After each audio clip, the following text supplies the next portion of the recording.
Useful, Not True by Derek Sivers. Read by Derek Sivers. That's me. Copyright 2024, Sivers, Inc. Okay, so listener, I'm standing in a recording booth on a Saturday in winter in New Zealand with a cup of tea, and I'm going to attempt to do this entire thing in one take. Here we go. Useful, Not True. Section 1. Before. What's this about? This book is about reframing, changing how you think about something, and choosing a perspective that's useful to you right now, whether or not it's universally true. Before we begin, I need to sharpen that word, true. In this book, when I say true, I mean absolutely, necessarily, objectively true. It's not only in the mind. Any creature or machine could observe it and agree.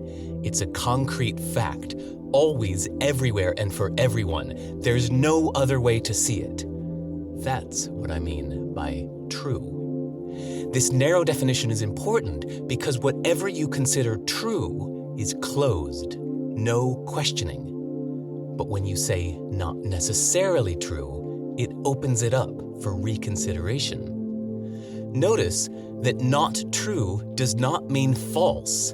It just means not necessarily objectively absolutely true for everyone, everywhere, always. It doesn't mean you're wrong. It means there could be another possibility or perspective. Let's look at useful not true in 5 steps. 1. Almost nothing people say is true. 2. Your thoughts aren't true. 3. Ideas can be useful, not true. 4. Reframe, find better perspectives. 5. Adopt what works for you now. Section. Almost nothing people say is true.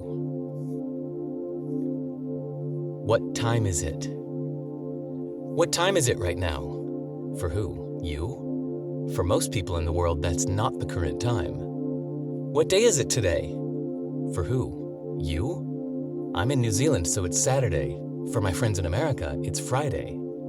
In Fiji, I went to the island of Taveuni. That's where the international date line crosses. There's a sign and a line on the ground. You can step back and forth across it. Left foot Sunday, right foot Monday. It reminds you that dates are subjective, but your feet are in the sand, and that's true. When does summer begin? For who? You? For half the planet, Christmas is summer, and July is winter. This is a silly but important reminder. People speak as if they're stating facts. They say things like, "You can't do that," or "Here's what women want," but it's just their current perspective. It's their metaphorical time zone, which is probably different from yours.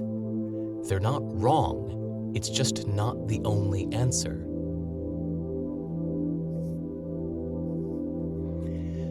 Perspectives feel real. A kid says a cat is a pet. A mouse says a cat is a threat. They can't see it any other way. Their friends agree, which solidifies their view, making it feel totally true. This house is overpriced. Nothing matters more than family. You're talking too much. To the person speaking, these feel like facts, not opinions. They really think that house is overpriced and you're talking too much. But someone is happy to buy that house at that price, and someone wants you to talk more, so their statements are not necessarily true. Someone says, that behavior is immoral and wrong, but from another perspective, that behavior is moral and right. So essentially, the person is just saying, I don't like it. Every statement everyone says could be prefaced with a disclaimer.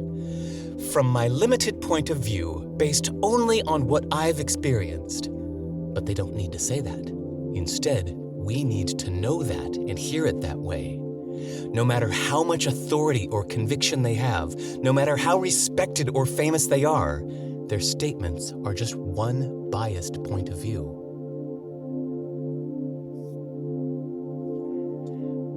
No picture is the whole picture.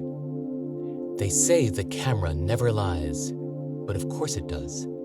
Someone shows you photos of happy people laughing. They say this is proof that people are doing well. Someone else shows you photos of people looking sad. They say this is proof that people are miserable. Ironically, all the photos were taken at the same place and the same time, but one camera focused on the happiness, while the other focused on the misery. Both claim that their photos show the truth, but it's just one perspective. People find facts to support their argument on any debatable topic or view of the world. Facts can be true, while the perspective is not. No picture is the whole picture. It's just one of many possible angles.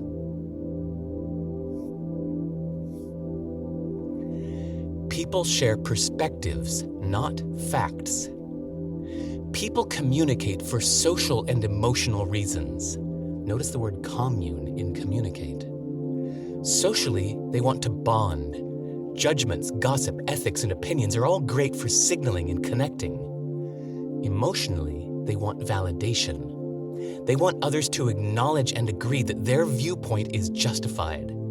When you can see someone's point of view, it tells them that you're standing on their side. That's why people rarely share objective, unbiased facts. Actual facts are as boring as dirt. Nobody bonds over facts. They have more incentive to share their thoughts, which are never necessarily true. Separate events and interpretation. A young man in a hooded sweatshirt knocks at your door, hiding his face, looking nervously around. Can I come in? I need a glass of water. You say no and don't let him in. A well-dressed old lady knocks at your door. I'm so sorry, my dear, but I was walking home and started feeling faint. Could I trouble you for a glass of water? You say yes, of course. Let her in and get her a glass of water. After she thanks you and leaves, you notice your wallet is gone. Language can be sneaky like this. Some statements are clearly suspicious, so you don't let them pass. Others sound trustworthy, so you let them in with your defenses down. But their hidden judgments will steal your clarity if you don't stop them at the door. Your friend says, "My mother abandoned me." Stop. Get the actual facts. Turns out his mother had 2 full-time jobs, so he was raised by his grandmother in the same town and stayed with his mother on weekends.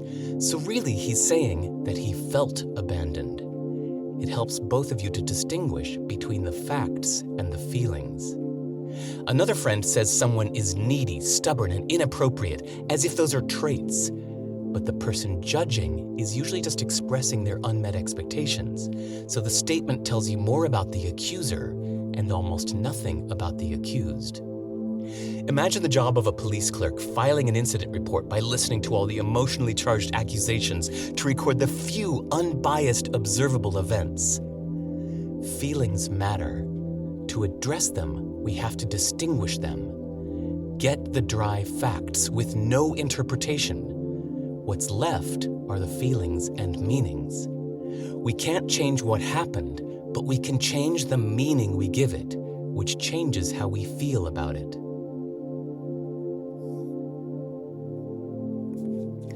Bridge guard. A group of adventurers needed to cross the narrow bridge over the deadly canyon, but a huge, threatening guard, like the genie from Aladdin's lamp, blocked the entrance. He said in a booming voice, "No one can cross until you tell me what's true." He snapped his fingers, and everyone's vision was replaced with a scene. The king, presented with a bowl of soup, took a sip, then pushed it away with a scowl, saying, "It's too salty." Then their vision returned. An adventurer said, "The king doesn't like the soup?" The guard boomed, "No." "He thinks it's too salty?" "No." Then one said, he said the words, 'It's too salty'?" "True." That one person was allowed to cross the bridge. Then, blocking again, "No one can cross until you tell me what's true." He he snapped his fingers and they saw a new scene. A woman is trapped in a box and can't get out. She's pushing, pounding, and trying everything, but nothing is working. Then their vision returned. She's trapped in a box and can't get out? No. She's trying everything, but nothing is working? No. Then one said, she's pushing and pounding the box? True. That one person was allowed to cross the bridge. Then, blocking again, No one can cross until... but the youngest girl in the group figured it out.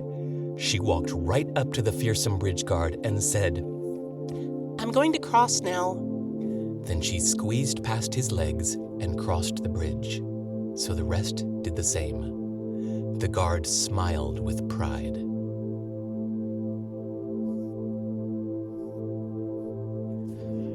Rules are a starting point, not the final answer. Kids make up rules for games. Got you. No, I was still touching the base, remember? Well, I've got the talisman in my pocket, so that doesn't count. Fine, but from now on you can only use that once per game. Okay, but no tagbacks for 5 seconds. Instead of playing by the rules, they're playing with the rules, playing with the game itself. Changing the game is part of the fun. We can still do this. Rules set expectations and the terms of the game. They're a useful starting point, but they're not the final answer. Governments and businesses make rules, but those rules are as random as children's games, created by a similar process. A few people in an office, tired and wanting to break for lunch, agreed on something and haven't thought of it since. An assistant typed it into an official document. The person enforcing it just learned about it last week and doesn't really care, but doesn't want to get in trouble. They treat these rules as true because it makes their job easier, but they're negotiable. Rules can be ignored. Sometimes, if a rule's purpose is understood and respected, and the greater good is not harmed, it's irrational and immoral to follow that rule. My friend was part of a student protest in Chicago 35 years ago when he was 18 and was arrested for a few hours.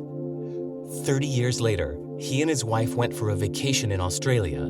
Upon arrival, the visa forms ask if you've ever been arrested. He ticked yes. The border control guy at the airport wouldn't let him in the country and sent them back on the next flight to Chicago. They were devastated, thousands of dollars lost, vacation ruined. Before they left, the officers said, "Next time, make it easier for everyone. Just tick no." Rules can be changed. Society doesn't want rules to change since most people don't want the trouble. But improving the rules over time is necessary. Someone has to do it. When the founding fathers of the United States of America were drafting the Constitution, it was assumed this new country would have 3, 6, or 12 presidents. When someone proposed having only one president, most delegates were against it, since they had just left a kingdom and wanted nothing like a king. The issue was debated for weeks before finally agreeing by a 7-3 vote to have just one president. It's a reminder that the way things are is arbitrary and not the only way. The world is as negotiable as a flea market in Marrakesh. Only a fool doesn't haggle.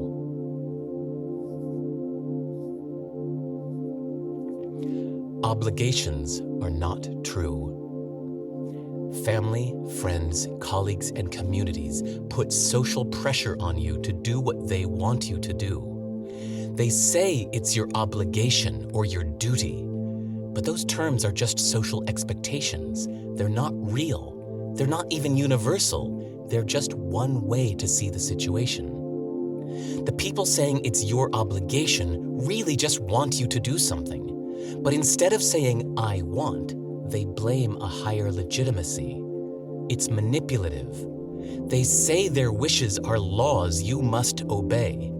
But if they didn't personally want you to do it, they would have just said, "Don't worry about it."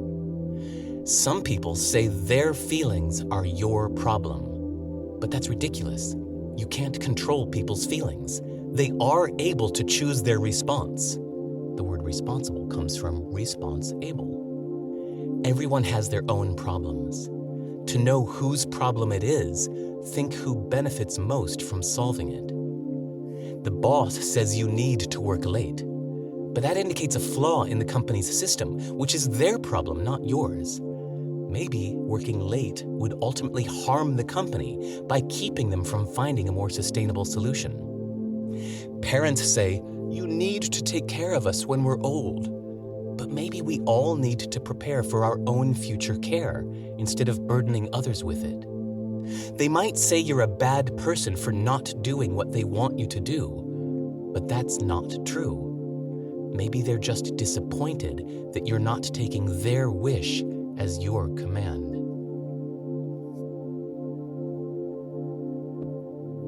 Did you get that comparison to the Bridgeguard Aladdin genie thing? Your wish is my command. These are the secrets of listening to the audiobook instead of the printed book. Cultural meanings. One of my best friends from Singapore was visiting me here in New Zealand last summer. She and I were upstairs when a local friend of mine came by and yelled from downstairs, "Yo, D!" I yelled down, "We're upstairs!" He let himself in, helped himself to a drink in the fridge, came up barefoot and sweaty, and laid down on the floor. My Singaporean friend told me later this was really confusing, since the way this guy and I were acting towards each other was so rude. In her culture, all guests are treated with hospitality. But to me, that would feel off-putting, like treating a dear friend like a formal acquaintance. To me, casual familiarity is the most endearing. Mikasa, Tsukasa. Actions have no inherent meaning. To yell, "Come in," instead of answering the door can be offensive to one person and endearing to another. When someone tells you what something means, it's never true because it's not the only answer. It's just one perspective. You might do something you think is polite, only to have someone tell you it's rude. A British woman moved to China and lived with a Chinese family for a year. She ate dinner with her host family every night and became conversationally fluent in Mandarin. One night, after she asked, "Could you please pass the salt?" her host mother scolded her, saying, "You're being rude." The British woman was confused and said, "I'm sorry, I said please." The mother said, "Listen to us, we're family. When we want salt, we just say salt. You're part of our family too. Using formal manners here in our home is rude because it treats us like strangers." Manners, norms, and meanings are never true. This is important to remember when people tell you this is good, that is bad, this means that, etc.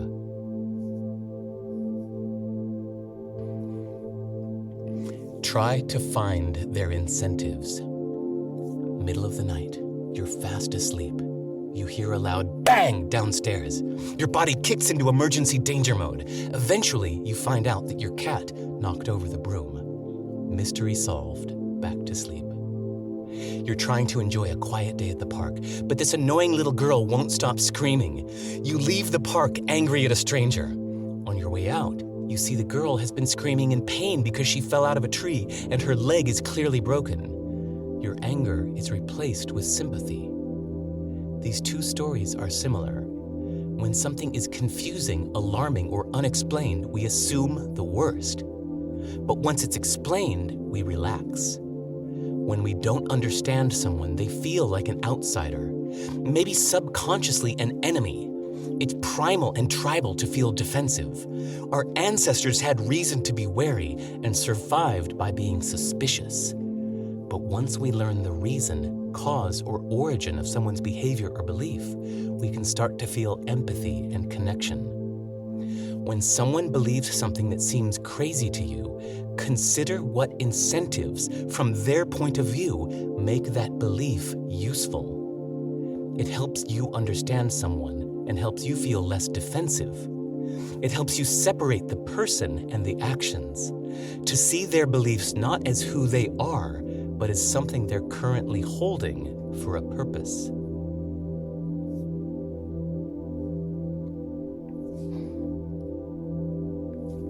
The brain invents explanations.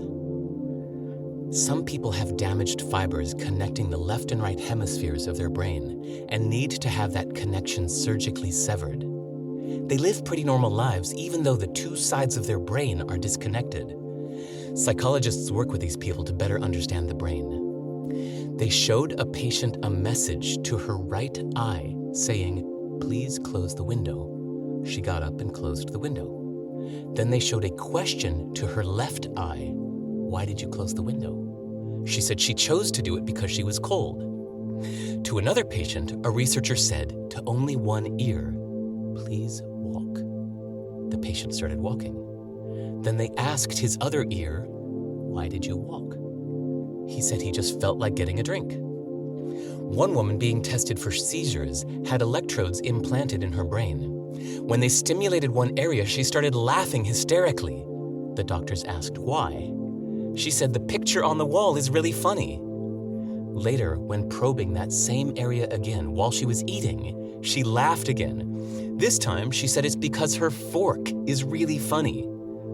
These people weren't lying. They fully believed those were the real reasons.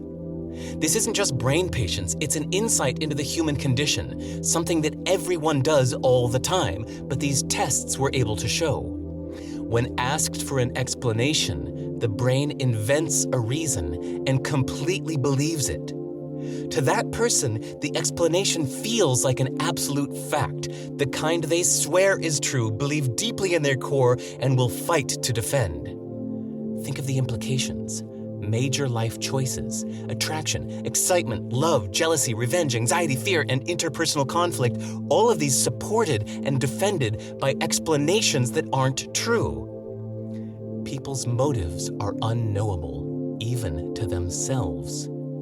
Let go of the need for a reason. Ignore their explanations.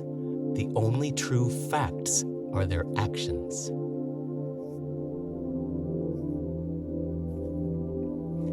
Memories are not accurate. January 28, 1986 at 11:39 a.m., the space shuttle exploded during liftoff, killing all 7 crew members. It was a big deal. As soon as it happened, everyone stopped what they were doing to watch the TV updates. Because it was a school day in America, a psychology professor handed out a questionnaire to his freshman students asking what they had been doing moments earlier when they had first heard the news. Where were you? Who were you with? What were you doing? Then he saved their answers for 3 years for the sake of what comes next. 3 years later, he gave those same students the same questionnaire, asking what they had been doing when the space shuttle exploded. After they answered, he asked how confident they were in their answers. Almost all of them said 100%. Then he showed them their original answers from the day it happened. Nobody remembered correctly. Their answers were all different. Everybody had misremembered their own facts. Memories feel like facts, but they're not. People don't doubt their memory, but you should.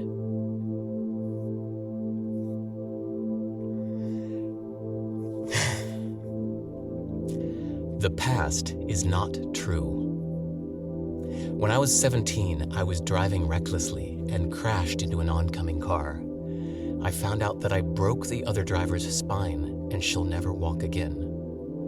I carried that burden with me everywhere and felt so horrible about it for so many years that at age 35, I decided to find this woman to apologize. I found her name and address, went to her house, knocked on the door, and a middle-aged woman answered.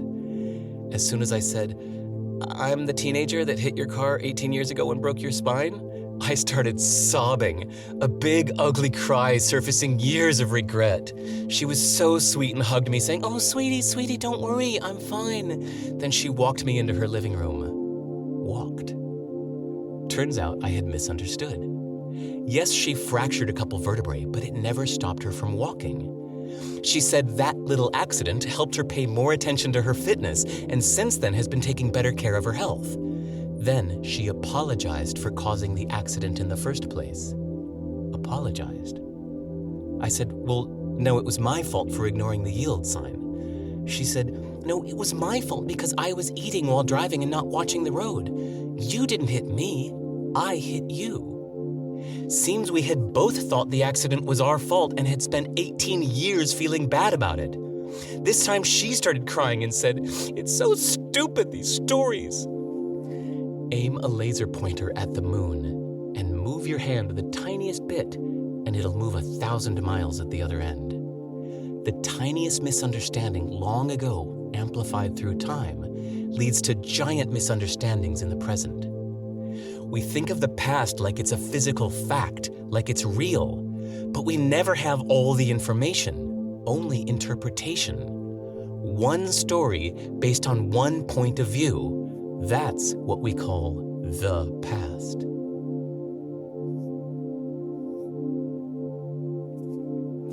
Want to bet?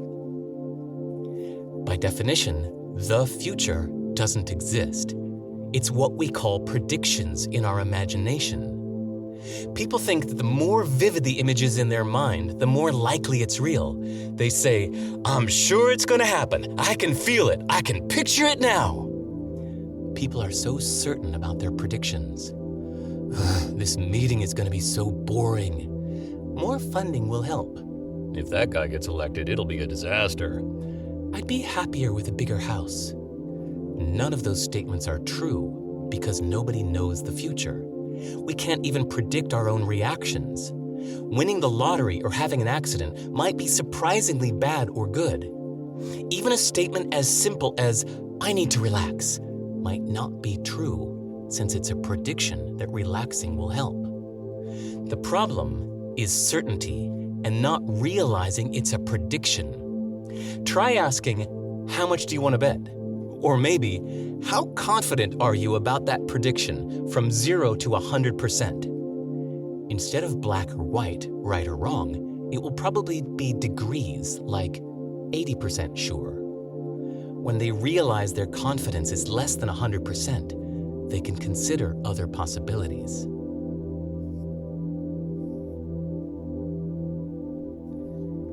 Even science isn't true. When I started writing this book, my friend asked me for an example of what I consider to be true. I said, "Science." He's a scientist, so he got a good long laugh and said, No. Science is useful, but not true." Then he explained. In the scientific process, nothing is final or complete. No model is true. Each one just aims to be less and less wrong. Every conclusion is an invitation to improve it. Scientists learn about existing findings, question them, and try to supersede them. It's better to be curious than correct. It's intellectual humility. Newton's laws of motion from the 1600s work for most situations. Then Albert Einstein developed the theory of relativity, which showed that Newton's laws aren't sufficient. Then quantum mechanics showed limitations in Einstein's theory, but yet, to land on the moon or launch a satellite into orbit, we still use Newton's laws since they're simple and good enough for that purpose. The most accurate theory is not always the most useful, and a rule of thumb can be far from true, but good enough to get you where you need to go. Fake or real? True or false? So what? People have always made up nonsense and made others believe it. That's nothing new. But now computers create text that sounds human and video that looks real. Cultures of the world have always had conflicting values, but they used to be isolated. Everyone around you agreed on what's right and wrong and how to live. But now everyone is connected, so these clashing values are confusing or enraging. It helps to see almost nothing as necessarily true. Saying, "So what?" sounds dismissive, but it's asking an important question. So what are you going to do about it? You see a video of an important person saying something shocking. Is it taken out of context? Is it fake and actually generated by a computer? You argue with someone who has different beliefs. They say your values are harmful and wrong. The news is reporting something upsetting. Is it falsified propaganda or misrepresentation? If it's true, what would you do? If it's false, what would you do? Consider both scenarios and figure out your response. You might never know the absolute truth, So what matters are your actions. If belief or doubt makes you do something good, then choose that view because it's useful to you. If you'll do nothing either way, then never mind.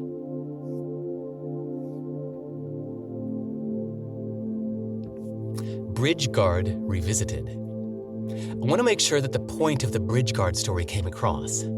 The king said, "It's too salty." Did he actually think it's too salty? Who knows? Maybe he just doesn't want to admit that he's tired or sick. Maybe he's testing the chef's confidence.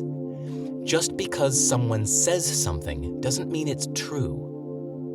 The woman in the box is pushing and pounding, but we shouldn't jump to the conclusion that she's, quote, trapped, can't get out, trying everything, and nothing is working, end quote. That's the kind of self-defeating belief we're surrounded with in everyday life. The girl put these two examples together and got the message that the guard isn't actually blocking the bridge. Just because he says, "No one can cross," doesn't mean it's true. That's what this part of the book was about. Distrust limitations. Strip away interpretations to see the few actual facts. We're held back not by raw facts, but by the meanings we give them.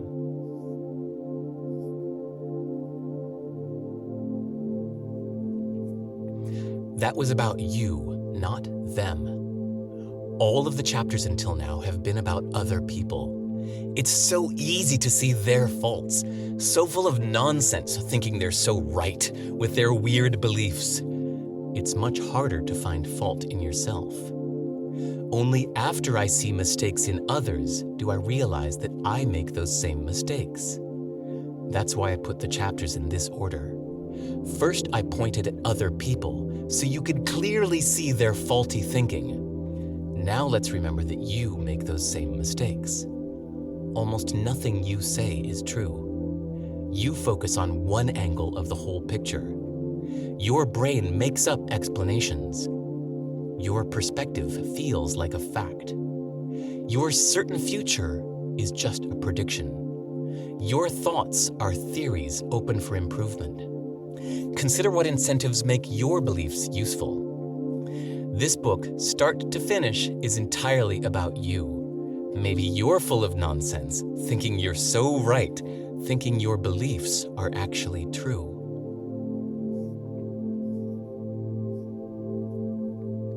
Next section. Your thoughts aren't true. My first sip of water.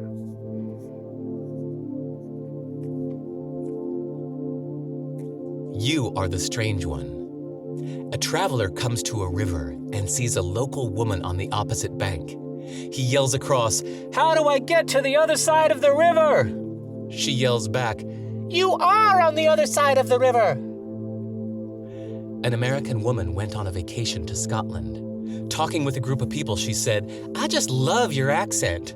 They said, "We don't have an accent, you do." For hundreds of years, people worshipped Zeus, Athena, Odin, and Thor.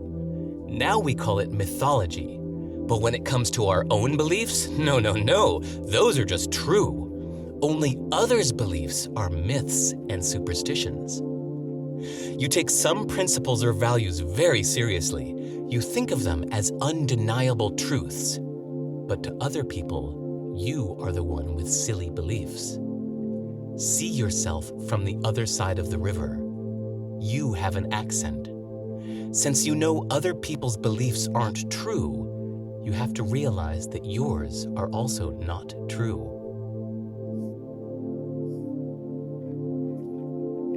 You can't trust your mind. There was a crime out on Park Avenue today, so the police are gathering information. A helpful witness said, "He had a red mustache, green eyes, and a scar by his right ear. He was 6'1" and had a tattoo of a dragon on his right shoulder." The police said, "This is great information. How sure are you of this?" The witness said, "I'm completely sure, 100% positive. I mean, I didn't see it firsthand because I was inside the back room with no windows, but I think I heard someone whispering something like this." That's your brain, in the dark, inside your skull. It can't see or hear or experience anything directly. It interprets little signals sent through nerves, which is not much information to work with, so it's often mistaken. But it tells you it's completely sure, 100% positive. The movies that scare me the most are the ones where the hero realizes he can't trust his own mind. Vanilla Sky, Memento, A Beautiful Mind, Jacob's Ladder, The Others, Fight Club, The Sixth Sense, and The Matrix. It's terrifying to find out you're crazy. What you thought was real is not. But if you can't trust your mind, what can you do? In each of these movies, the hero gets through it for the better. When he finds out his mind has been tricking him, it's upsetting, but he adapts. His mind was at odds with reality, but can now see the difference. It's even a relief because it explains some frustrating moments of confusion in his past. Since old beliefs were disproven, the hero takes in reality with clear eyes. He carefully proceeds with less confidence and more humility. So can you. Re-edit your mind's movies. The movie 500 Days of Summer is a beautiful example of doubting your past. We see many scenes of a boy and a girl happily in love, but always from his point of view. Then suddenly, the girl says, "I think we should stop seeing each other." The boy is shocked and confused and sinks into depression because he's convinced that she's his true love and he doesn't understand why she would break up since they were so happy. Eventually, his little sister says, "I think you're just remembering the good stuff. Next time you look back, you should look again." Then the movie does something wonderful. It replays those same scenes it showed before, but now with a different edit. Before we saw her smile at him, but now the camera watches longer and we see her smile was fake, lasting only a second. Now we see they had many fights. Before we saw them holding hands, but now we see he tried to hold her hand and she refused it, pulling away. Now we see that she never loved him. The signs were there all along. He had been focusing only on the happy memories, ignoring the rest. But when he focuses on the bad memories, her breakup is not confusing or even painful. This perspective helps him make peace with the past and move on. Consider this cinematic approach for the memories that haunt you. For example, almost everyone says they were unpopular in school, that they were bullied and teased. They form their self-identity around that story. People make fun of me. I'm not one of those likable popular types. It's probably not true. It's probably a misinterpretation, not realizing that happened to everyone. Next time you look back, look again. Replay your past from different angles until you find the lesson or closure you need. Hanging inherited paintings. My mom inherited an ugly painting from her mom. It hung in the living room, and visitors would comment on how it felt wrong, but she kept it there for sentimental reasons. One day, when she took it out to be reframed, they found the artist's signature and date written underneath the old frame. Turns out, the painting had been hanging upside down this whole time. Turned right side up, it looked much better. Kind of like beliefs. We inherit pictures of how to think and act, and tend to keep them as is, even if they're problematic. Your mother always said, "Be careful," teaching you to live in fear. Your father had a terrible temper, teaching you to not share your thoughts. Your first major breakup taught you that you don't deserve love. This is the interior design of your mind, your internal environment. Take these paintings out under a bright light to be reframed. When you remove the frame and flip them upside down, you can make sure they're hanging the right way. Or decide to throw them away.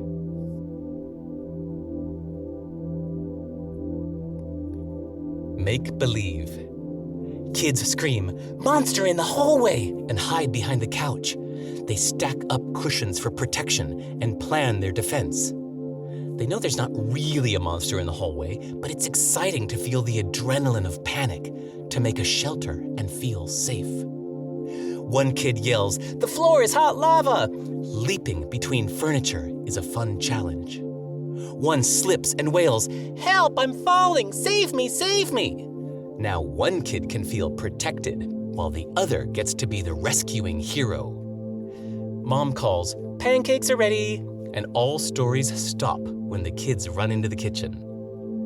Kids believe anything fun for a while. It's called make-believe because they're making up beliefs. The game has a purpose. Each belief gives them a new situation and lets them adopt a new role like protector or inventor. Grown-ups have their own version of make-believe. Everything happens for a reason. Those people are evil. I would be creatively prolific if I could quit my job. None of these statements are true, but we like the way it feels to believe. Beliefs have a purpose. They help us adopt a perspective or identity. They help us take action or cooperate with others. The only problem is when we confuse belief with reality and insist that something is absolutely true because we believe it. Beliefs don't exist outside the mind. Have you ever seen one in nature? All beliefs are make-believe.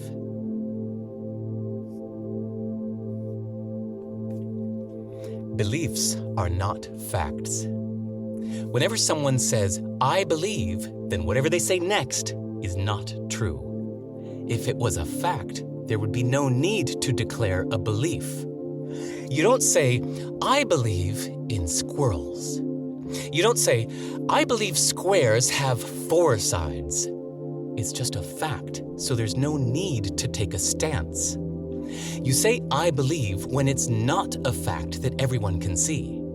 Since people view it differently, you share your perspective on how you see it. A belief is something you think is true without proof. A fact is an objective reality, something proven true, verified with conclusive evidence. No beliefs are true.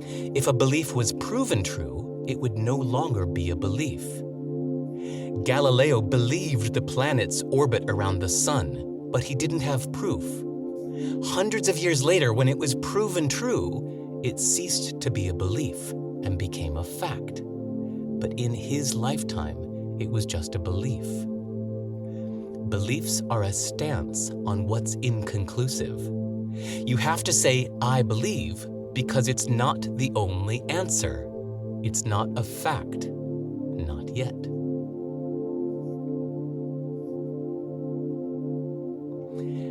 The more emotional the belief, the less likely it's true.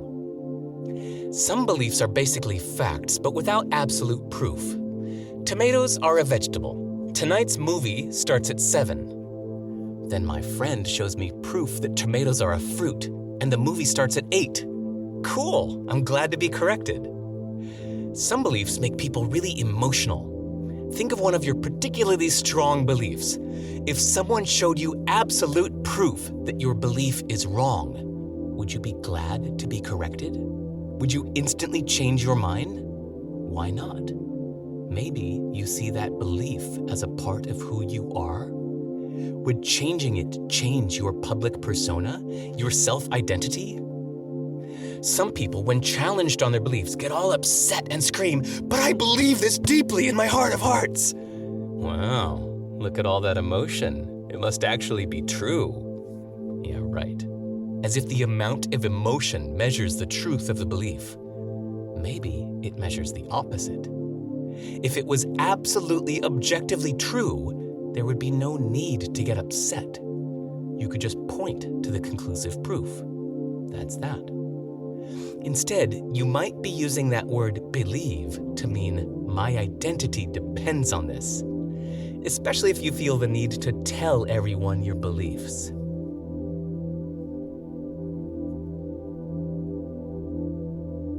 Your first thought is an obstacle. Here's a common optical illusion. 2 horizontal lines the same length, The top one has diagonal lines going out from its edges. The bottom one has diagonal lines going in from its edges. Sorry, listener, these are drawn in the book, but you'll have to try to imagine. Your instincts insist that the top line is obviously longer, but if you measure them to confirm, you'll prove to yourself that they're actually the same. So your wisdom has to go against your instincts and remind yourself that they are actually the same, even though it feels wrong. You override your instincts with wisdom.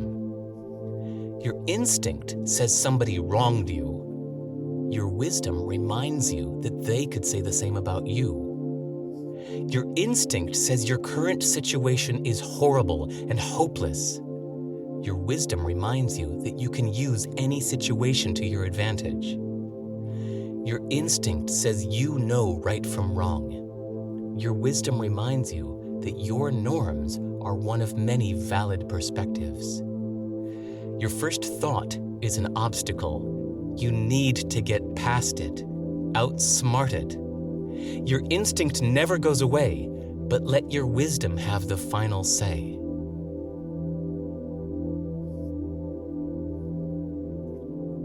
Fill your senses with reality. When I'm feeling troubled, it helps to look around at reality.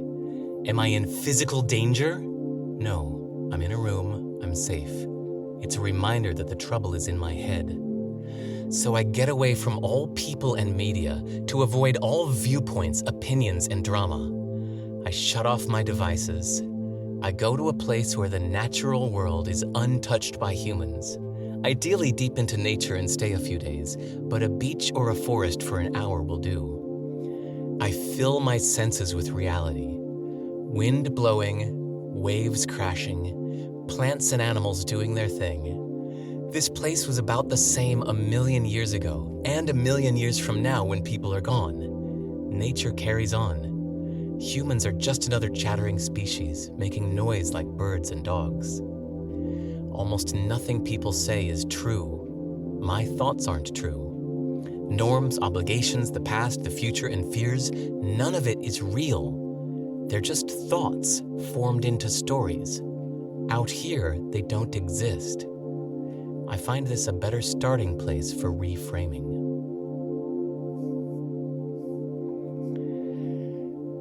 Next section. Ideas can be useful, not true. Bowling. Curve into the target. I'm pretty bad at bowling and frisbee. I roll the ball or throw the disc straight at the target, but away it curves. After this happens a few times, I adjust. I stop aiming straight since that's not working. If it always curves to the left, I aim to the right. It feels wrong to aim away from the target, but it curves back to the center. It works. Same with thoughts. I try to think straight, but sometimes my thoughts lean to one side. When my mind is missing the target, I aim it the other direction to compensate.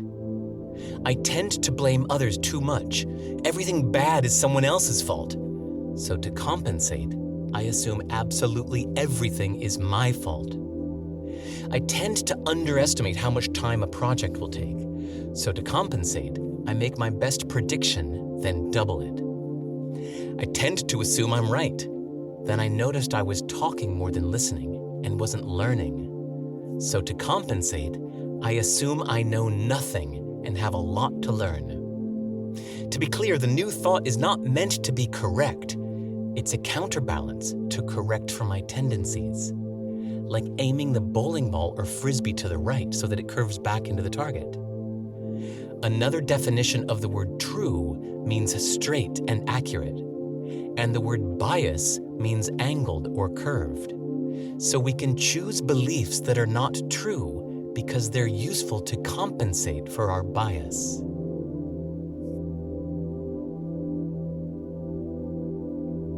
A daily run and imagination. Every day you go for a run. Sometimes you feel yourself lagging, so you imagine there's a tiger on your tail, and that adrenaline gives you a turbo boost. Sometimes you feel like quitting, So you picture a pot of gold at the end, and that helps you finish. A running expert says you should act like you're running on hot coals to keep you on the front of your feet. You try it, and it improves your stamina and energy. Sometimes, just for a change, you try running barefoot, or with your eyes closed, or with your arms out like an airplane. Every time you hear or think of a new way to run, you try it to see how it works and how you feel. The variety is fun. All you changed was the image in your mind, and that changed your emotions and actions. Ideas and beliefs are tools. Choose them for the desired effect. Beliefs lead to emotions, lead to actions. Actually, listener, in the book it's arrows. It's like beliefs, arrow sign, emotions, arrow sign, actions. Get it? Like beliefs lead to emotions, lead to actions. All right. Let's look again at that example of the daily run. If you believe there's danger right behind you, you'll feel scared and focus entirely on avoiding it. If you believe there's a big reward at the end, you'll feel determined and push through your current pain, a small sacrifice for the eventual gain. If you believe this is meant to be fun, you'll feel playful and find creative new ways to entertain yourself with no pressure. Beliefs create emotions. Emotions create actions. Choose a belief for the action it creates. Picturing one future makes you quit. Picturing another future makes you jump up full of inspiration and action. A single thought can exhaust you or motivate you. One thought makes you act selfish. Another makes you act generous. One thought makes you do something stupid. Another makes you do something smart. Which belief is right? Wrong. Question. Which belief leads to the action you need now?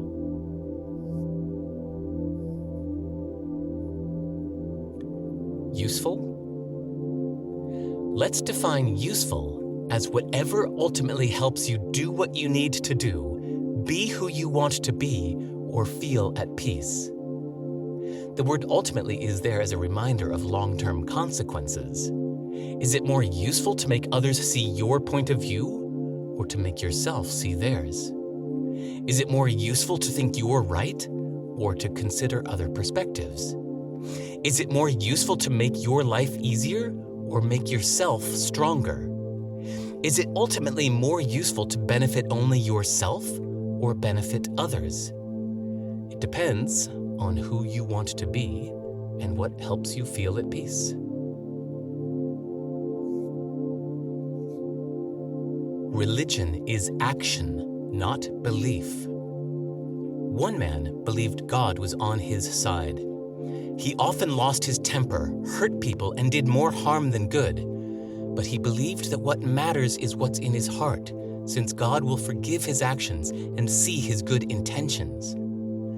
Another man was full of doubt, but followed the rules of his religion. He stopped to pray 5 times a day and donated to charity. He was calm and kind to everyone, no matter how he felt. He was never sure about his beliefs, but kept that to himself, since what mattered were his actions. What is the point of beliefs if they don't shape your actions? It's easy to see the point of good actions without beliefs. It's easy to see which is better for the world. Someone can practice a religion while questioning its beliefs, or believe its beliefs while not adhering to its practices. So notice the difference between religion and belief. Ideologies like capitalism, stoicism, and feminism are beliefs. Religions have behaviors, practices, and organization. Zen Buddhism is a religion with basically no beliefs. There was no word for religion in most Asian, American, African, and Australian languages. The idea was introduced by Europeans. Before that, their word for spiritual practices was law, duty, righteousness, or the way. Even the Latin root of religion, religio, means obligation. Following a religion means doing, not just believing. Each religion is defined by its opposition. Protestants are not Catholics. Shias are not Sunnis. Christians, Muslims, and Jews are not pagans. Every religious believer knows other people believe something else. Therefore, no religion's beliefs are true, since conflicting beliefs exist. Remember, not true does not mean false, but just not the only answer. But we can't say religions are not true, because that would be like saying dinner is not true. It's something you do. It's action and organization. Religion is not just in your mind. People argue that their beliefs are true and other people's beliefs are false. But if they focus instead on the practices, the actions, they might find they actually have no problem with other people's religion. Beliefs exist to guide your actions. If you're not acting in alignment with your beliefs, you've missed the point of beliefs.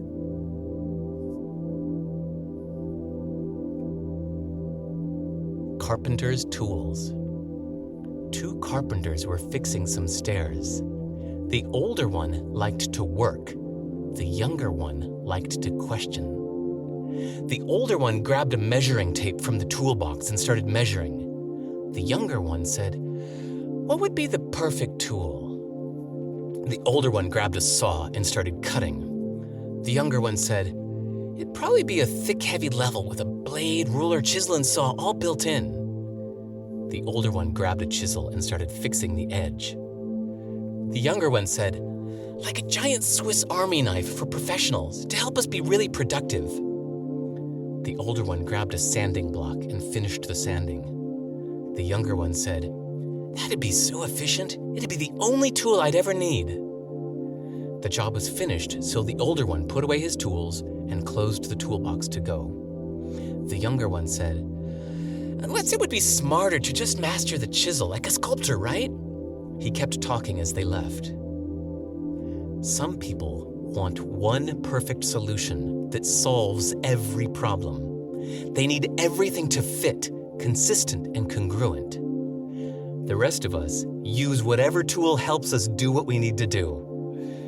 When someone refuses to use a tool because it's not perfect, they're probably not actually doing the work.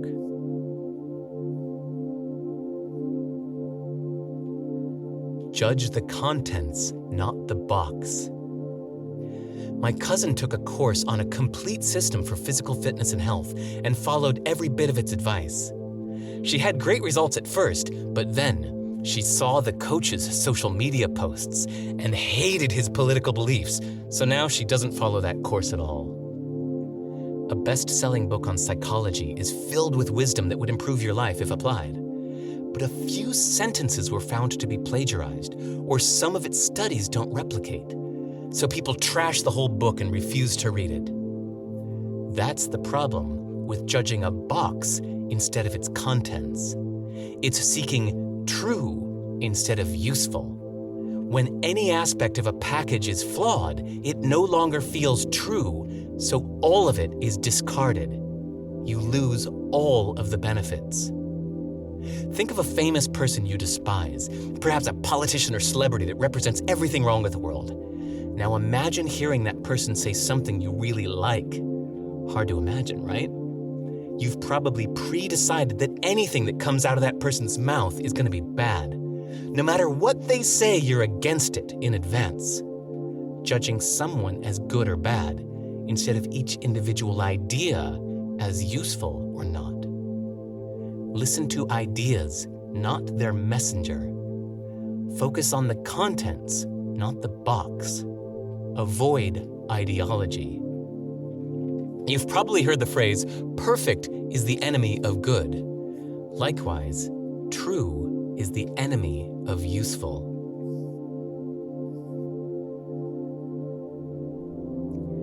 Which perspective empowers you? There was a famous man who did many great things.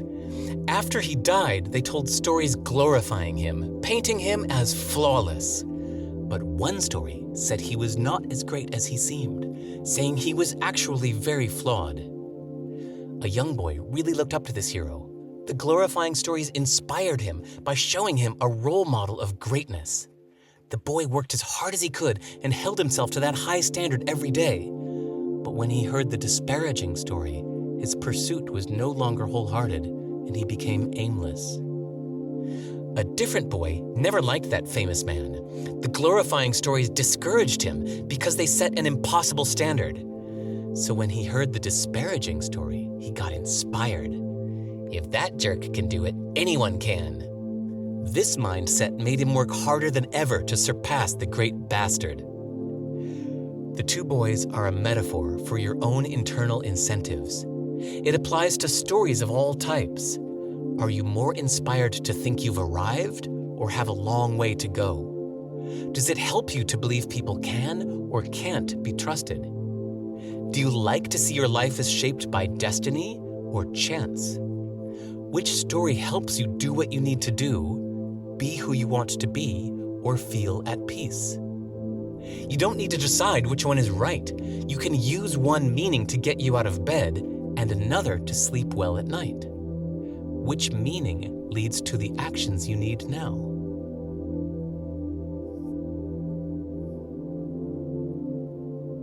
Magic mirror shows what you need to believe. In Harry Potter, there's a magic mirror that reflects the viewer's desire. What Harry sees in that mirror is very different than what Dumbledore or Ron sees because their desires are all different. Imagine if there was something similar that shows you what you most need to believe right now. It shows proof to support whatever perspective would most benefit you. Upon seeing it, you instantly believe it, internalize it, and act upon it. Someone feeling sadly disconnected might see proof that they are loved. Someone working hard to create something might see proof that people will like it. Someone with a terminal illness might see proof of an afterlife with loved ones waiting, to feel joy in their final days and no fear of death. We don't have to imagine this magic device. We already do this in real life. We find proof to support whatever perspective we need to believe. We don't have to argue what's in the magic mirror, which viewpoints are true or not, because everyone needs different beliefs for their different situations.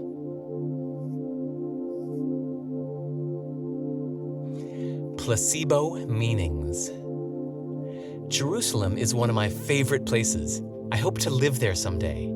Whenever I visit, I meet people who say they moved there from across the world because of the power of that place. They all say it has an energy and you can feel it, as if it's an objective fact. I've been to Bethlehem, the Temple Mount, and walked the Via Dolorosa. I've touched the Wailing Wall and the stones that held up Jesus' cross. I find them fascinating, but still just rocks. Rocks with lots of meaning to other people. I feel no special energy. But yet, when I'm in London, Manhattan, or Los Angeles, I feel that power they describe. Feel free to tease me for this. These places charge me, inspire me, and have real effects on my actions, maybe because my heroes created their greatest works there. So the power comes not from the place itself, but the meaning we give it. This applies to anything. Meanings are entirely in your mind, but their effect on you is real. Like a placebo, it actually works. So the reverse applies as well. If a meaning is holding you back, you can actively doubt it, question it, and find evidence against it to stop believing it. Then it loses its power.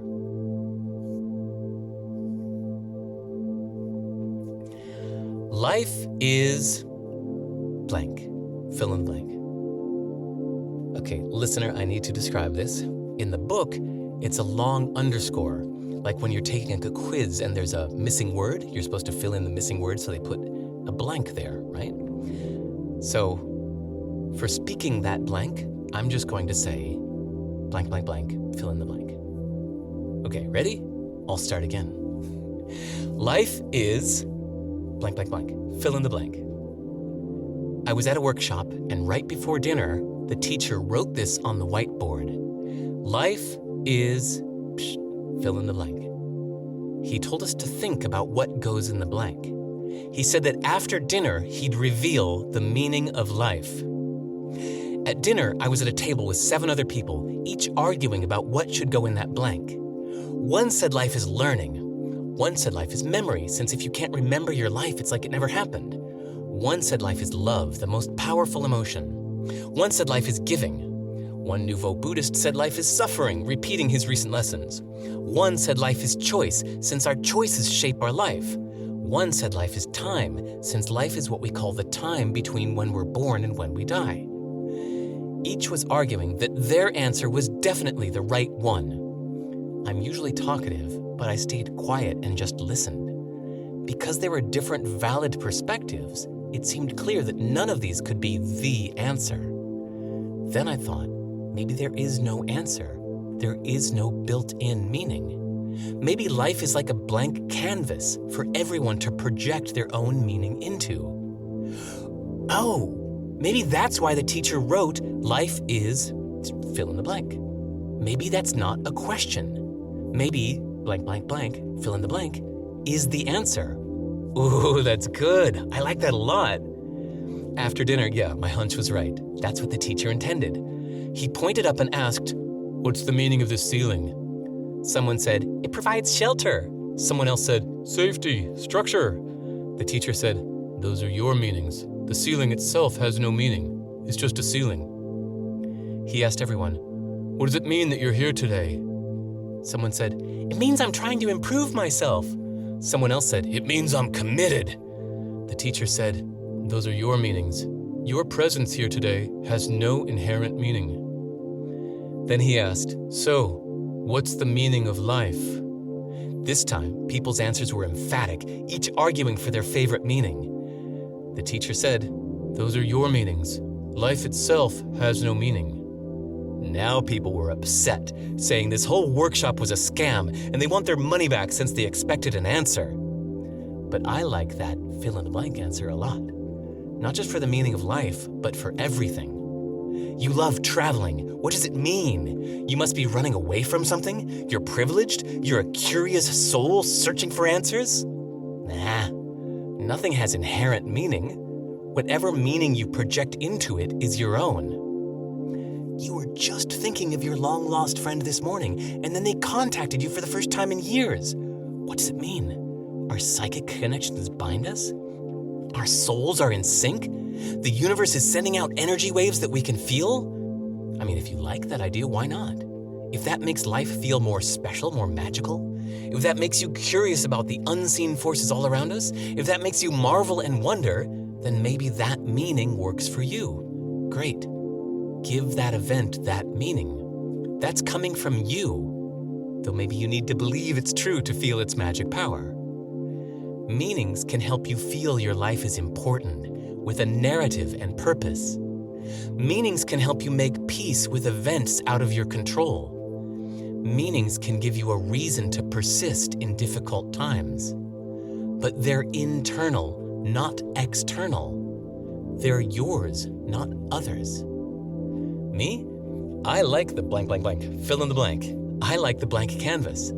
I love that nothing in itself has built-in meaning. I love the creative power of choosing my own. Meanings are useful, not true.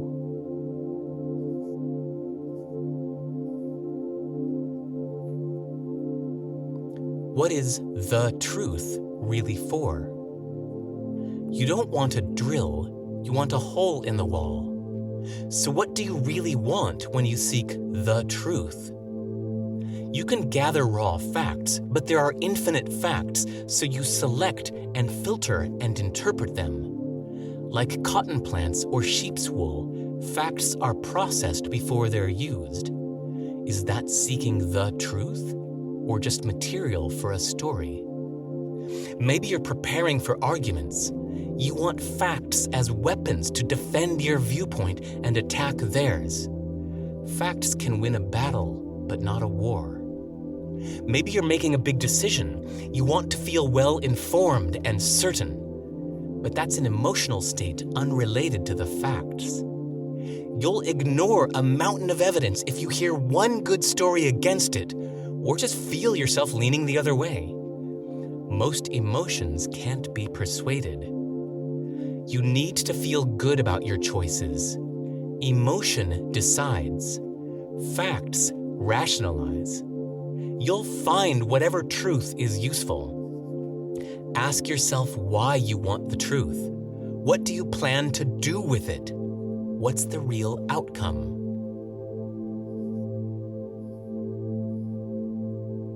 Philosophies are instruments. Los Angeles, 1952. Igor Stravinsky, the composer, was 70 years old and rehearsing the orchestra. A young girl who lived next to the orchestra hall snuck in through the back door to listen to the rehearsals. She watched the violins, cellos, flute, trumpet, clarinet, harp, percussion, and piano. She wondered which one should be her favorite. There were too many options. She needed to pick one. During a break, she got up the courage to ask the maestro. Stravinsky's friend and writer Robert Kraft was there, so that's why this moment is captured. The young girl went up to Stravinsky and said, "Excuse me, which of these instruments is the best one?" He was surprised and amused and took the challenge. He said, "You hear sounds, but I hear life. Every instrument is a philosophy. Every philosophy is an instrument." She just looked at him confused, so he continued. "You could pick just one instrument, one philosophy, but wouldn't it be more interesting to play them all?" The girl said, "What? Nobody can play them all. How could I?" Stravinsky said, "Let's say, as a young woman, you go out into the world to meet new people, full of multiculturalism and humanism. You do something daring, filled with optimism. Then you start a family and have time for nothing but pragmatism. You lose a loved one and comfort yourself with stoicism. But it makes no sense, so you're drawn to existentialism. See? So many instruments." The girl said, "What if I want to pick just one?" He said, "Most people do pick just one. They think their instrument is the best. Go ask anyone in this orchestra, and they'll give you indisputable proof why their instrument is better than all the others. You'll never convince that cellist that the clarinet is better, so why try? Just like religions, cultures, and philosophies, right?" There was a long pause. The girl said, "So which do you think is best?" Stravinsky smiled and said, "Time." "Time?" "Time. I can separate the instruments with time, or I can combine them at the same time. Different instruments for different times in the music. Different philosophies for different times in your life. You can play every instrument and every philosophy if you use time and combine. Time itself is my favorite instrument." The girl seemed satisfied and walked back to the balcony to listen again. And then in the book, listener, I have to tell you, there's a picture of an orchestra seating chart, and it's the same picture that was used to close my last book called How to Live. 27 different instruments in the orchestra. Hint, hint, hint.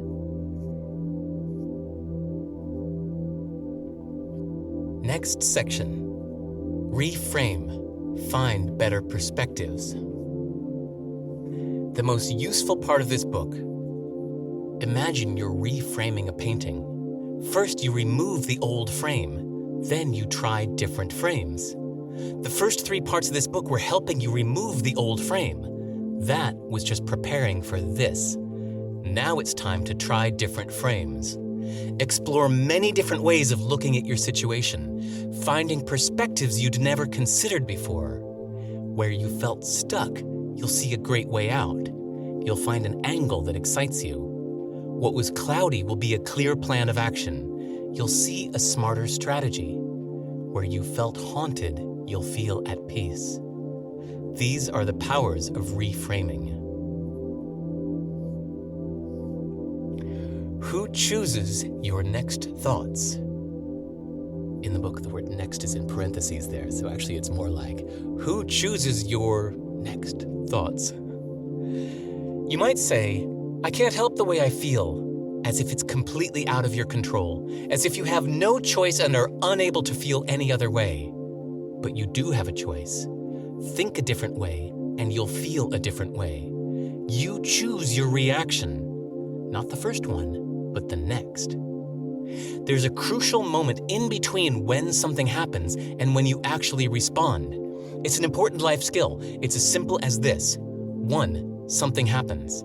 2, get past your first emotional reaction. 3, consider other ways of looking at it. 4, pick one that feels empowering or useful. 5, it shapes how you feel and what you'll do. Simple, but not easy. The hardest part was getting past your first reaction. You choose how you think and feel. You choose your meanings. Other people's judgments, values, and meanings are also inside of you, but you can replace these with your own. If you don't choose your perspectives, then you leave them up to mood, manipulation, or your worst impulses. Control your thoughts or be controlled.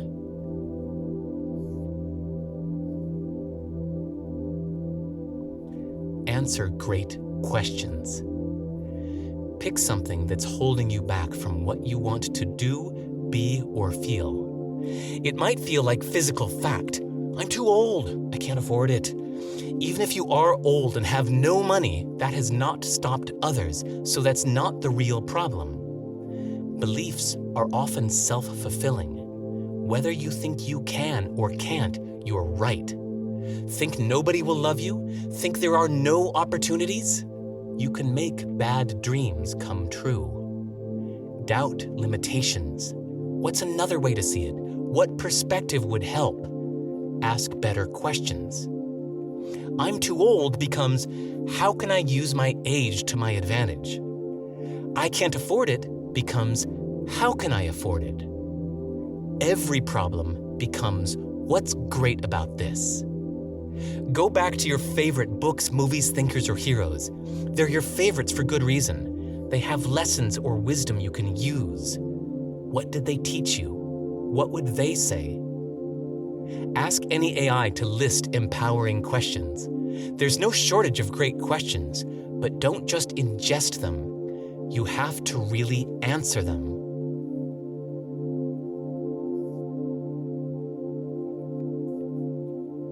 Diamond in the trash. When things aren't going well, you're in a bad state of mind.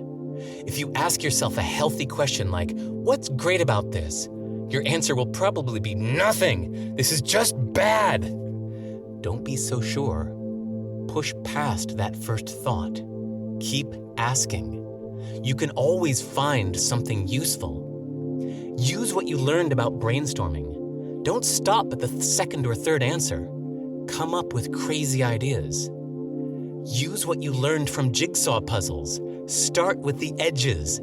Come up with extreme and ridiculous ideas that you'd never actually do, but are good for inspiration and finding the middle. We resist good ideas that require us to change. You think you're not that kind of person? Not yet, but you can be. Keep all ideas around. You seem to be locked in a jail cell, but if you know there's actually a secret exit, you'll look harder, pushing and pulling everything until you find it. You seem to be holding a bag of trash, but if you know there's actually a diamond inside, you'll sift through the junk until you find it. Your mind has a lot of trash and often tells you there's no way out of your situation. There's nothing great about this. But if you decide that there is, you'll keep looking until you find it.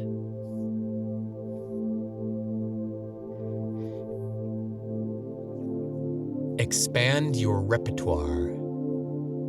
To change, reach past what comes naturally. Avoid your defaults. Get guidance outside of yourself. Use a different tool. Oblique Strategies is the name of a deck of cards where each card has one creative suggestion. When making music or anything, if you get stuck, you shuffle the cards, randomly pick one, and apply what it says. Some examples: not building a wall, making a brick. Use an unacceptable color. Honor thy error as a hidden intention. I had a poster on my wall of 20 different circles painted by 20 different artists. Each circle had a very different style, color, filling, and texture. When I didn't know what to do, I'd think about how each artistic approach could be metaphorically applied to my life. Now I learn about foreign cultures and try to really understand the different worldviews. Instead of judging, I try to see the benefits of their perspective. I travel to inhabit philosophies. In the spirit of all this, I wrote a book called How to Live that presents 27 vastly different approaches to life, each taken to an extreme. It's meant to be used like the oblique strategies or the paintings of circles. I consider this book, Useful Not True, to be like a prequel for that, so consider reading it next in the mindset of reframing and finding other perspectives. Traits of useful perspectives. To list all of the beliefs I've found useful would fill a whole book. Actually, 4 books so far, since that's what my previous books were about. So instead, for your own ideation, it might help if I list the traits that my most useful perspectives have shared. Direct. Go directly for what I really want, instead of using other means to get there. This requires soul-searching of my real motivations. What do I really want? And what's the point of that? Am I keeping a job just to feel secure? Getting a university degree just for the status? Starting a business for the freedom? Instead, find a more efficient path to the real end result. Energizing. I'll think of many smart but uninspiring perspectives. Then one makes me bolt straight up in my seat, full of excitement.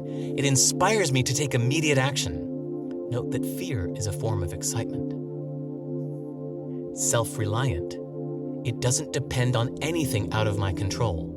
It doesn't need anyone's approval or involvement. It doesn't need anything to change. It works no matter what happens. It's about the process, not the outcome. Balancing. Lately, I've had too much of something and not enough of something else. Comfort versus challenge. Social time versus me time. Exploring versus focusing. Prioritize what's been neglected. Selfless. I see myself from the outside and know that I basically don't matter. My needs are nothing compared to other people's, so how can I help? Useful means for them and the greater good. Selfish.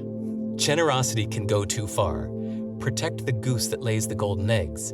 Practice healthy self-respect and self-care that comes from self-worth. Lucid and lasting. Coming from a good state of mind. Not angry, hurt, envious, or upset, not even ecstatically happy. It's smart and still seems like a good perspective a day or a week later when I'm in a different state. Test first. No matter how certain I feel, test an idea in reality. Before deciding, try it. Before buying something big, rent it more than once. Before quitting, take a break. Healthy. Do the right thing. Do what's wise and good, even if I don't feel like it. Ask my idealized highest self how to think about this. Long term. In the big picture of my whole life, this is just a phase. Keep my eyes on the horizon. Short-term discomfort or pain can bring a deeply fulfilling reward. Serve the future. Compensating for bias and prejudice. Correcting my bias, like my example of bowling and frisbee earlier in this book. Do the opposite of my instincts. If I tend to walk away, I choose to stay. When I notice I'm prejudiced against something, I choose to get to know it and appreciate it. These have been the best beliefs for personal growth. 5 tiny tales of reframing. On the Olympic podium stood the winners of the gold, silver, and bronze medal. The silver medalist was so angry at herself for not being just a little bit faster, just milliseconds away from winning the gold. The bronze medalist was so happy with herself, just milliseconds away from winning nothing. The former student was disheartened that she was failing at everything, so she went back to visit her old teacher. When she told him her troubles, the old man said, "Guess my secret number from 1 to 100. 50? Higher. 75? Lower." With each try, she smiled more until she correctly guessed the number. Then she thanked him for the reminder that every wrong guess is not a failure, but just one step closer to success. Two Japanese businessmen visiting Brazil had scheduled lunch to be delivered at 1 p.m. When the food finally arrived at 3 p.m., one of the men was furious. The other man was amused to witness this example of how differently their cultures treat time, and laughed at his own expectations. A couple had been married for many years but just divorced. The man's friends approached him with sad sensitivity. "Oh, you must be so devastated." But one friend greeted him with joy, saying, "Congratulations! Nobody leaves a great relationship. I'm proud you both put an end to the struggle." This made him feel better for the first time. How long should we mourn a loved one's death? For some people, it's years or the rest of their life. But in a traditional New Orleans funeral, musicians accompany the coffin down the street, and after a few minutes of a solemn, slow dirge, the music turns festive in a happy celebration. The funeral is a parade to honor that person's life, and the focus turns from grief to appreciation. Switching from sad to happy is always an option, even at the worst times in life. An awesome collection of great questions. This is where I would share powerful questions that you can answer for big insights and change. But here's why I'm not. I've read books that have long lists of questions, but when I'm reading, I want to keep reading, not stop for hours or days at that spot pondering every question. I've read books that act like a workbook, giving many blank pages with lines, expecting you to write your answers in that space. Does anyone actually do this? It doesn't work on ebook or audiobook. I'd rather use my own journal. If I put questions here, I'd think of better ones after the book is published. So here's what we'll do. Go to sive.rs/u.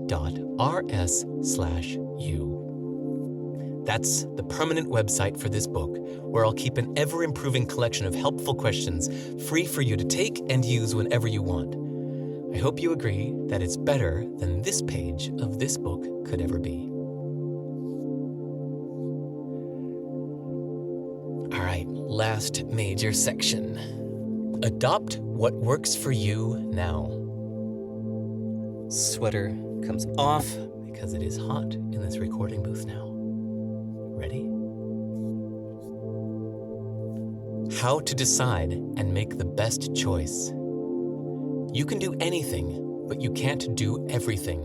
You have to decide. If you don't decide, you get nothing. You can think of 100 paths to follow, but you can't follow them all. Use time. One path now, other paths maybe later. Otherwise, you'll never get anywhere. How do you know what's the best choice? Trick question. No choice is the best in itself. A choice becomes the best when you choose it. That's when you make your decision congruent. You find plenty of proof to support it. Evidence against it is useless. You align yourself with your choice. Best of all, you take action. By letting go of other options, you concentrate your energy and time. You make it part of your identity and act accordingly. You become effective. You do the work that makes it a great choice. From explorer to self-leader.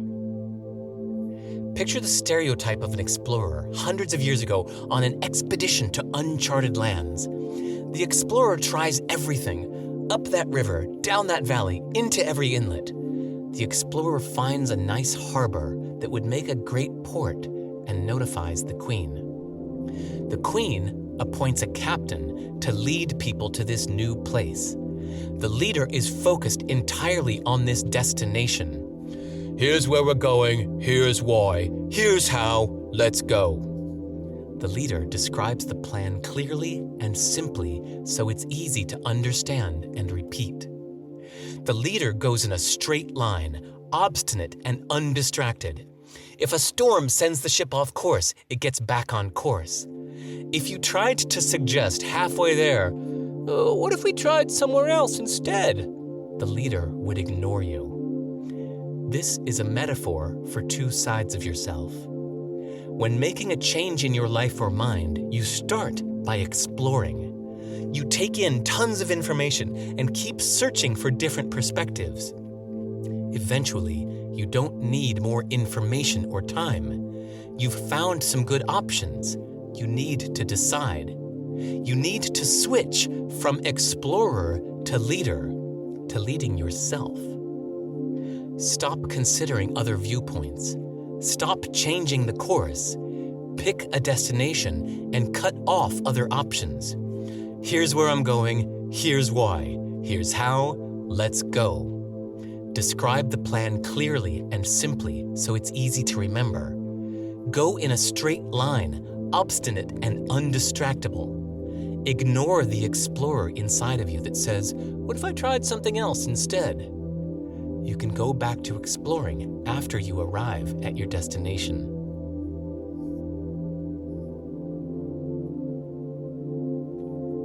No new instructions for the computer. You load the program into the computer and it begins its calculations. It's computing. It's working hard and it's going to take some time. If you interrupt it with new instructions, it has to begin all over again because the parameters have changed. If you keep giving it new information, it will never finish its job. People who tell me they are lost and running in circles have one thing in common. They say they keep listening to podcasts, reading books, watching videos, doing courses, taking in more and more information, and still don't know what to do. Consider the computer metaphor for yourself. You've taken in so much information and heard so many instructions. That's enough input. It's time for output. Run the program. Stop interrupting yourself with new information. Let yourself execute one plan of action and see it through to fruition.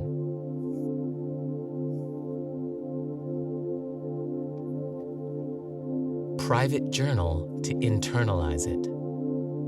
Once you find a viewpoint you want to adopt, a great tool to internalize it is a private journal.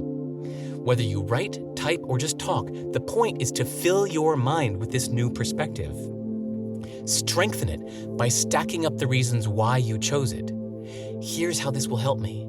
Here's how this will help others. Clarify it by defining it so simply that it's easy to remember. Here's how I'd explain it to a stranger in 10 seconds. Plan it with a specific list of actions. Picture the changes vividly.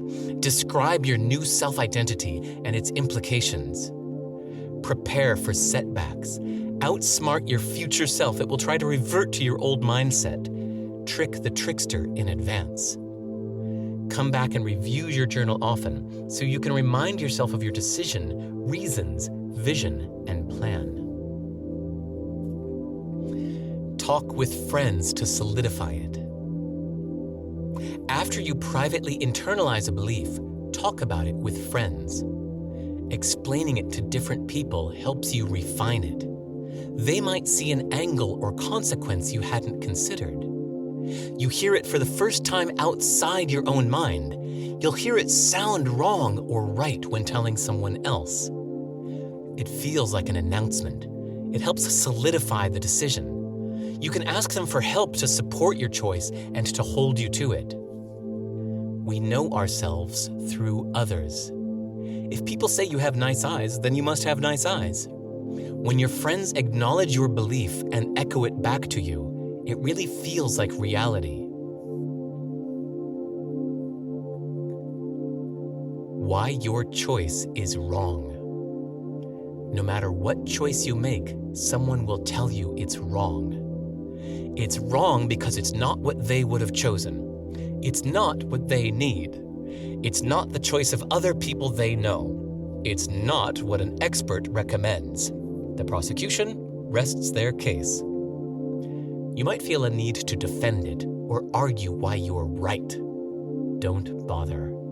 It's not for them or anyone else. It's not even for your future or past. It's only for you and only for now.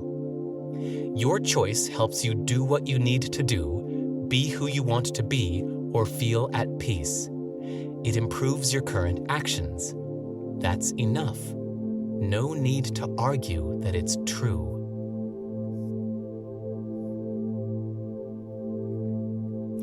Take the first step immediately.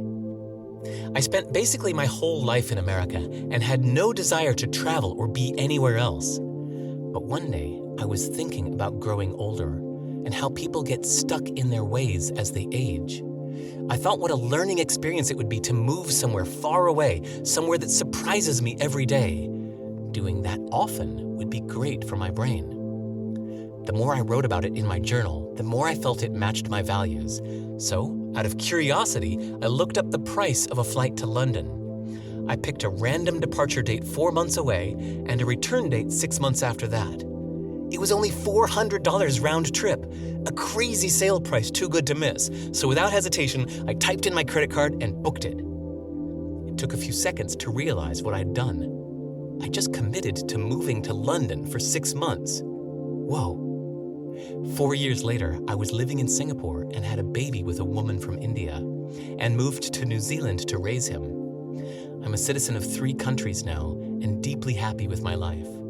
I think of the impact of impulsively booking that flight.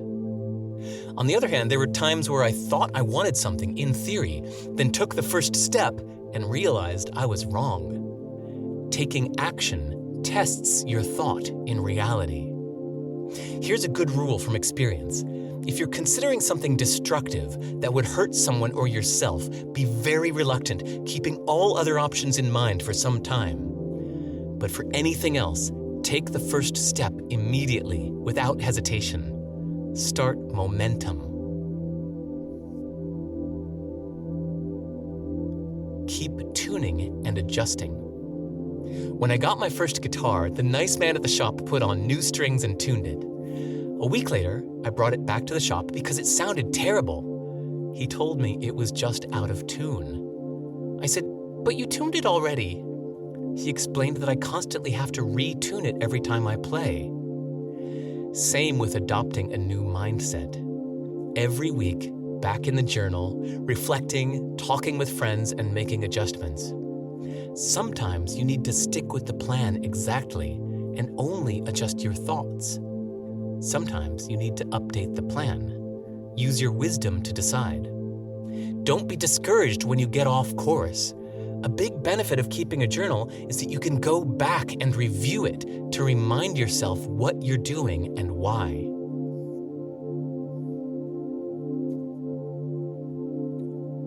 You are what you pretend to be.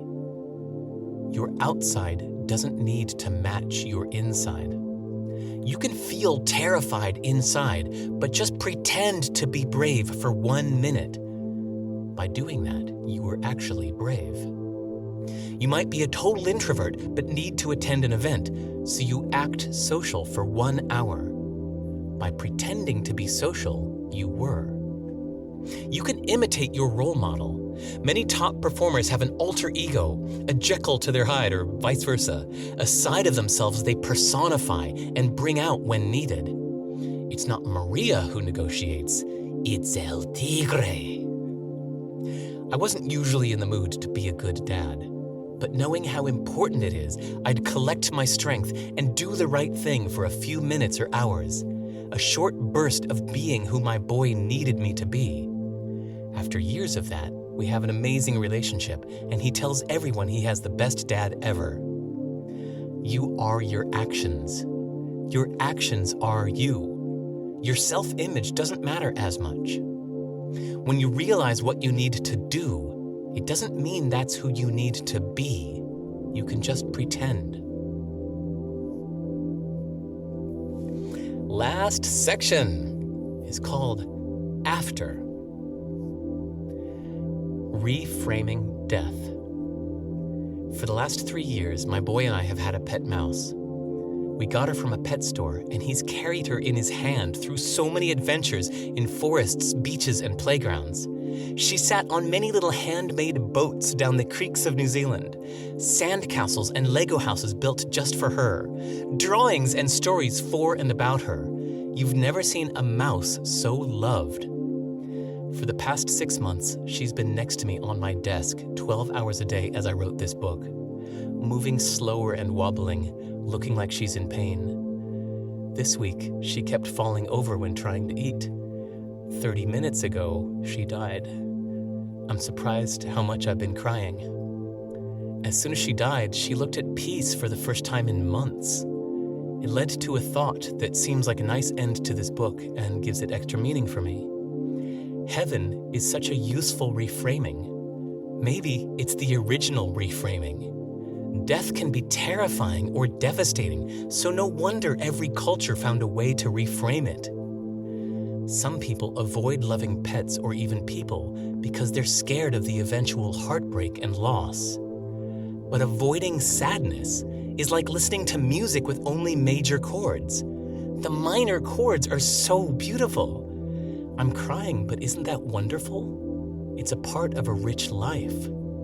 And even that is a reframing. It's a useful belief that has helped me love people and pets again and again. What next? I have so much more to say on this subject, but this book is done now because I believe short books are useful. So the conversation continues on the website, sive.rs/u. That's the letter U, like as in useful. There you will find more thoughts and stories around useful, not true. Please email me any questions or thoughts. I reply to everyone. Go to sive.rs/contact. To share my books with others, get them directly from me with quantity discounts at sivers.com. I hope you found this book useful, not true. Derek Sivers, signing off. New Zealand, June 2024, Saturday, winter. The end.